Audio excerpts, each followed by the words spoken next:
और आज जिस प्रकार से एमओएस मिनिस्टर हमारे जो हैं डॉक्टर जितेंद्र सिंह जी जो हैं उन्होंने पब्लिक दरबार जो है बनी में लगाया था, उसी के समक्ष में हमारे साथ यहाँ पर भाजपा के लीडर काजल राजपूत जी हमारे साथ मौजूद हैं। आइए इनसे बातचीत करने की कोशिश करते हैं कि इन्होंने जो है वो फर्स्ट टाइम जो है इनकी जो है मुझे लगता है कि इस पब्लिक दरबार में इन्होंने शमूलियत की है। हाल ही में इन्होंने रिसेंटली जो है भाजपा का दामन थामा है, कांग्रेस पार्टी को छोड़कर ये भाजपा में आई हैं।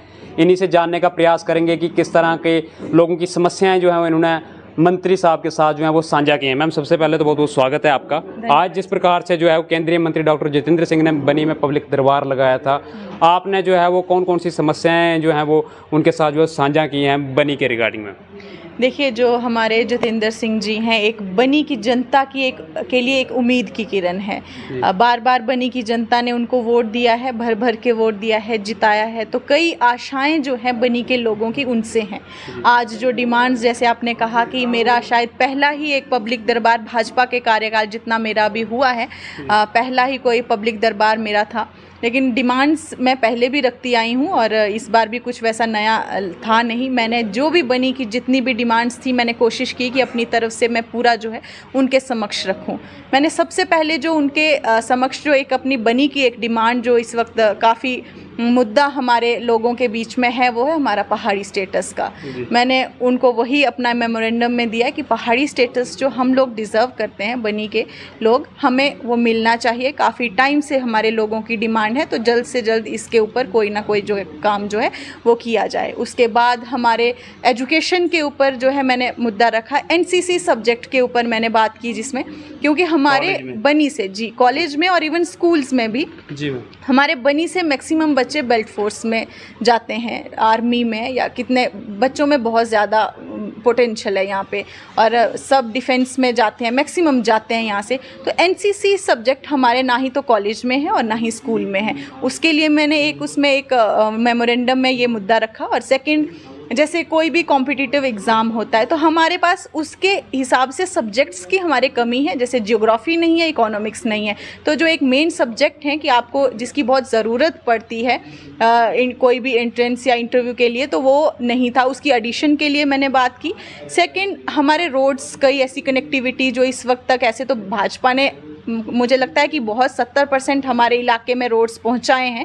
आज आप देखोगे मैक्सिमम कुछ एरिया अभी भी अनटच है। जी, वही मैं बात कर रही हूँ। उनको आपने मेमोरेंडम में रखा? जैसे हमारे बांजल वैष्णो, ये हमारा जो जोड़े माता का रोड था वाया बांजल, उसका हमने मेमोरेंडम में दिया है। दूसरा, मिंडे पालई रोड की मैंने उसमें बात की। तीसरा, जैसे हमारे ये तो खद्दर कलोड़ के लिए तो सर्वे हुआ है, 2 बार सर्वे हुआ, लेकिन जल्द से जल्द उस पर काम जो है शुरू हो, उसकी मांग मैंने उसमें रखी है।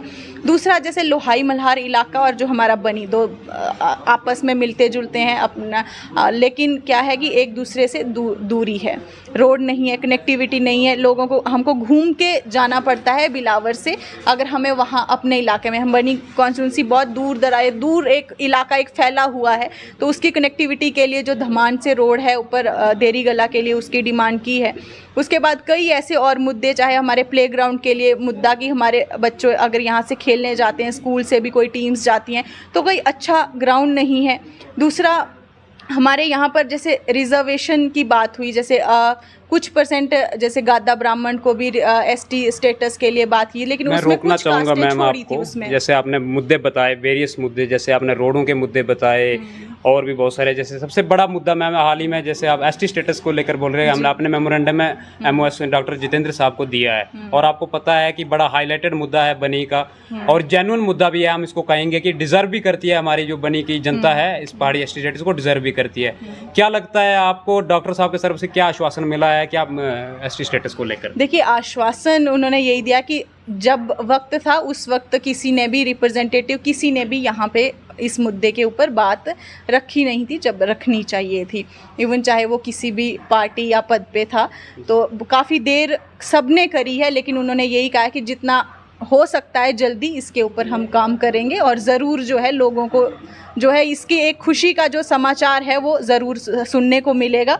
लेकिन हम कोशिश कर सकते हैं, आपको पता है कि इस वक्त एनसी की सरकार है जम्मू कश्मीर में, केंद्र में वो हैं, लेकिन इसके लिए फ़ाइट जो है हम करेंगे। हमारा सबसे यही रिक्वेस्ट रहती है कि फ़ाइट करें। दूसरा जो हमारा एसपीओज़ का मुद्दा था, डेली वेजेस का मुद्दा है, वो भी हमने, क्योंकि वो बड़े टाइम से एक, मैं कहूँगी कि एक ऐसे उनसे जूझ रहे हैं जिनकी सुनवाई कोई नहीं है, तो वो भी हमारी एक डिमांड थी कि एसपीओज़ के ऊपर भी ध्यान दिया जाए। डेली वेजर्स जो हैं, अपने बेचारे घर चलाना उनके लिए मुश्किल हो रहा है। प्रोटेस्ट पीडीडी के सारे अधिकारी प्रोटेस्ट पे बैठे हैं, तो थोड़ा सा उनके लिए भी सोचा जाए और उसके ऊपर भी कोई ना कोई एक्शन लिया जाए। मैं आखिरी सवाल करूंगा। चलो, ये तो आपने बताया, मेमोरेंडम दिया है और हम उम्मीद भी करते हैं कि जो है जल्द ही जो है इन पे जो है वो काम भी जो है ग्राउंड पे हमें देखने को मिलेंगे। हाल ही में आपने जो है कांग्रेस पार्टी, काफ़ी आपका लंबा अरसा रहा कांग्रेस में, और आपने कांग्रेस का दामन छोड़कर जो भाजपा का दामन थामा है, क्या कारण रहा है मैम? क्यों कांग्रेस से इतने निराश क्यों? देखिए, निराश वाली बात नहीं है। पार्टी और बीजेपी से इतने, मतलब कि क्या आपको देखने को मिला कि आपने बीजेपी ज्वाइन की और कोई पार्टी नहीं देखी? मैं हमेशा जो है लोगों के मुद्दे की बात करती हूँ। पार्टी और पद से ऊपर उठकर मैंने हमेशा बात की है, चाहे मैं कांग्रेस में भी रही। बाहर के लोग क्या समझते हैं या क्या बात करते हैं, मुझे ज़्यादा उन चीज़ों से फ़र्क नहीं पड़ता, लेकिन बनी की जनता को शायद मुझे बताने की ज़रूरत नहीं है कि अगर मैं कांग्रेस में थी तो किस रीज़न की वजह से मैं आई थी, किन लोगों की वजह से मैं आई थी। वही लोग जो बीजेपी के थे वही मुझे यहाँ कांग्रेस में लेकर आए, या अपने बेनिफिट के लिए, क्या चीज़ें उन्होंने सोची। शायद उस वक्त पॉलिटिक्स में जब मैंने ज्वाइन की, पॉलिटिक्स में मेरा इतना कोई रुझान नहीं था, लेकिन मैं जितना भी कार्यकाल मैंने कांग्रेस पार्टी में दिया, मैंने अपनी जिम्मेदारी के साथ लोगों के बीच में रहकर लोगों के मुद्दे पे पार्टी को ना बढ़ा के अपना लोगों के मुद्दे सुलझें, उसके ऊपर मैंने कोशिश की थी। चाहे सपोर्ट, देखिए सपोर्ट, हम इस वक्त स्ट्रगलर हैं। मैं एक मामूली सी कार्यकर्ता हूँ, मैं कोई लीडर बहुत बड़ी खुद को मानती नहीं हूँ, क्योंकि मैं एक सरपंच भी अभी तक बनी नहीं हूँ, लेकिन मैं लीडर वो चीज़ को समझती हूँ जीत हार के परे रखकर, कि जो लोगों को एक अच्छी दिशा में रिप्रेजेंट करता है, लोगों के मुद्दे को, अपने समाज को, अपनी सोसाइटी को, तो शायद वही लीडर होता है। तो मैंने हमेशा उन्हीं चीज़ों की कोशिश की है। और अगर भाजपा का दामन थामा है तो कांग्रेस से थोड़ी सी निराशा तो नहीं कह सकते, बट हाँ, थोड़ा सा ये था कि जब अगर हमें टिकट दिया, ठीक है, हमने मेहनत की। कांग्रेस पार्टी का सबको पता है कि यहाँ पर ग्राउंड की स्थिति क्या थी, लेकिन 4 साल में जितने भी रही, 5, मैंने बहुत मेहनत की, गांव-गांव में जाकर एक पहचान बनाई कांग्रेस पार्टी के। चाहे 20 ही लोग थे, लेकिन हमने तैयार किए, कहीं ना कहीं एक जगह बनाई पार्टी के लीडर्स को आने के लिए। लेकिन जब वो फल के तौर पर अगर आप टिकट कहें तो ज़रूर मुझे मिला भी, लेकिन उसके बाद जब पार्टी को थोड़ा सा संघर्ष, एक बैक अपनी दिखानी चाहिए थी, तो वो उन्होंने बैक सीधी तरह से नहीं, उल्टी तरह से ही दिखा दी कि अब हमने काम कर दिया, अब आप जैसे। आपका कहने का मतलब पार्टी ने आपको पीठ दिखाई? देखिए, जब आप बात करते हो तो जब मैंने फॉर्म फिल किया, एक भी लीडर मेरी पार्टी का नहीं आया, जो एक बड़ा, जिस प्रकार से हमने देखा था कि कुछ प्रोग्राम्स भी कैंसिल हुए जी, और 3 प्रोग्राम्स मेरे कैंसिल हुए, तो लोगों में निराशा ही जाएगी कि शायद खुद भी पार्टी सीरियस नहीं है। मैम, मैं आपसे एक आखिरी सवाल करूंगा कि आने वाले, जिस प्रकार से अभी आपने भाजपा का दामन थामा है, अभी आगे डिस्ट्रिक्ट डेवलपमेंट काउंसिल डीडीसी के चुनाव आएंगे, आगे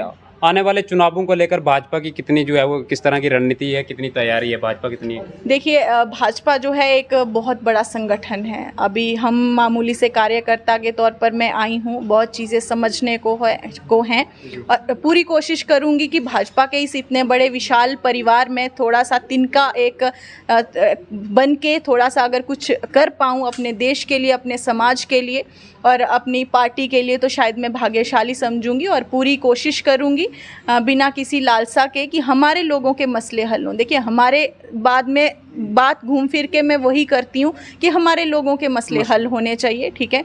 अब पार्टी से मुझे यही उम्मीद है कि भाजपा जिस तरह से काम कर रही है, तो मुझे लगता है कि एकमात्र भाजपा पार्टी ही शायद ऐसी रहेगी जो बनी को एक डेवलपमेंट की दिशा की ओर ले जा सकती है। आप जिस तरह से रोड्स का देखेंगे, जब तक रोड्स नहीं बनेंगे आप वहाँ पर डेवलपमेंट एक्सपेक्ट भी नहीं कर सकते। तो भाजपा बहुत एक रणनीति, एक नीति के साथ जो है काम कर रही है। तो मुझे उम्मीद है कि आने वाले समय में जो बनी की जो एक दशा और दिशा शायद दोनों बदलेगी। ये थे हमारे साथ काजल राजपूत जी, जिस तरह से इन्होंने बताया कि हमें जो है आवाम के लिए लड़ना है, आवाम के लिए हम जो हैं किसी भी पार्टी का जो है वो दामन थाम सकते हैं। अगर कोई पार्टी, जिस प्रकार से इन्होंने बताया कि अभी जो है वाहिद एक भाजपा ही इनका कहना है कि एक ऐसी पार्टी है जो आवाम के हित में जो है वो काम कर रही है, इसलिए हमने जो है भाजपा का दामन थामा और उम्मीद भी करते हैं कि ये जो है वो आने वाले समय में जो है वो अच्छी जो है वो पार्टी जो है वो आवाम के हित में जो है वो उतरेगी। नमस्कार।